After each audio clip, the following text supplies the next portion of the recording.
ઊંઝા શ્રી સ્વામિનારાયણ મંદિરમાં ભવ્યાતિ ભવ્ય શાકોત્સવ ઉજવાયો।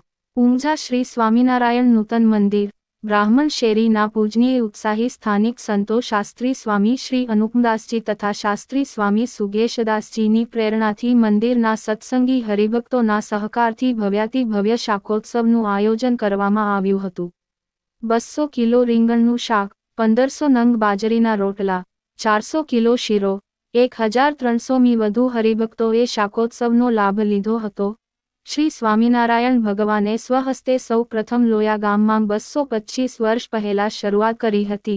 તેમની સ્મૃતિમાં આયોજન કરવામાં આવ્યું હતું, જેમાં બિલિયા સ્વામિનારાયણ મંદિરના મહંત શ્રી શાસ્ત્રી સ્વામી વ્રજ વિહારી સ્વામી હાજર રહ્યા હતા તથા આ શાકોત્સવમાં હરિભક્ત ભાઈઓ અને બહેનોએ પ્રસાદનો લાભ લઈ ધન્યભાગી થયા હતા।